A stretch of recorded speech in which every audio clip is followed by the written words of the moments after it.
Welcome to the February update.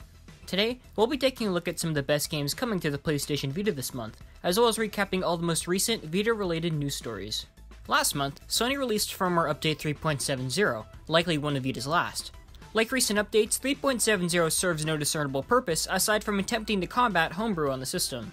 In the wake of his failed Nintendo emulators, rapper Soulja Boy has since revealed his latest project, the Soulja Game handheld.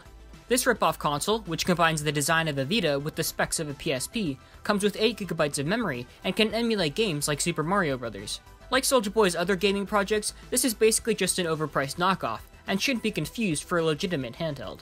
If the game's official website is any indication, Catherine Full Body will not be launching in the West on Vita, as many have suspected for some time now.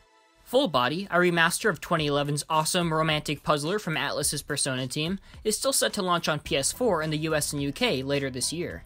Before we get into February's new releases, let's take a look at a few recently released Vita games that missed last month's update. Nightcry, a graphic adventure survival horror game that launched on Windows back in 2016, at last came to Vita last month, some 5 years after its kickstarting. From the creator of the Clock Tower series of horror games, Nightcry follows a girl on a cruise ship as she attempts to escape from a killer wielding a giant pair of scissors. Like in the Clock Tower series, Nightcry's gameplay revolves around you exploring your environment and interacting with different objects, many of which contain clues pertinent to your survival. Nightcry is available digitally in the US. Next up we have Necrosphere Deluxe, a bite-sized Metroidvania game that follows Agent Terry Cooper as he attempts to escape the afterlife and return to Normal Sphere, aka the real world. The game's innovative control scheme narrows down the controls to only 2 buttons, which in turn calls for some precise platforming. Necrosphere Deluxe is available digitally in the US and Europe. Rounding out last month's late releases is Drowning, a walking simulator in which you assume the role of a high school boy who's facing depression.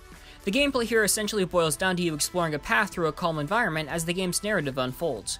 Drowning is available digitally in the US and Europe. With those titles out of the way, let's check out some of February's new releases. Code Realize Wintertide Miracles returns players to the series' steampunk world as you explore new challenges and experience an all-new storyline. Like 2016's Code Realize Future Blessings before it, Wintertide Miracles is a fandisc of 2014's Guardian of Rebirth, and thus is essentially an update of that original game. Code Realize fans can pick up Wintertide Miracles both digitally and at retail on February 14th in the US.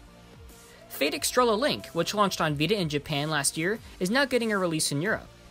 A sequel to 2016's The Umbral Star, the game is a 3D action beat-em-up whose gameplay revolves around combining light and heavy attacks to unleash combos. Fate Extella Link launches digitally in Europe on February 22nd. 2 additional games, War Theater and Sharin no Kuni, are also set to launch in the US sometime this month, though no official date has been set. The former, which I covered in my last update, is a turn-based strategy RPG that revolves around continuously earning gold to customize your forces. Sharin no Kuni, on the other hand, is a dystopian visual novel that revolves around a man who's aspiring to become part of an elite class and in the process must travel to a small farming town and rehabilitate 3 students. The game originally launched back in 2005 and is now coming to Vita thanks to a successful crowdfunding campaign.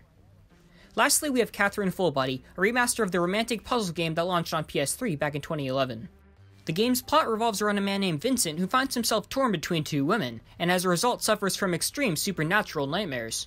Catherine Full Body will release digitally and at retail in Japan on February 14th. Which brings us to the end of this month's update. For a full list of this month's releases, please refer to the description box below. As always, thanks for tuning in. Until next time, this has been Fixation.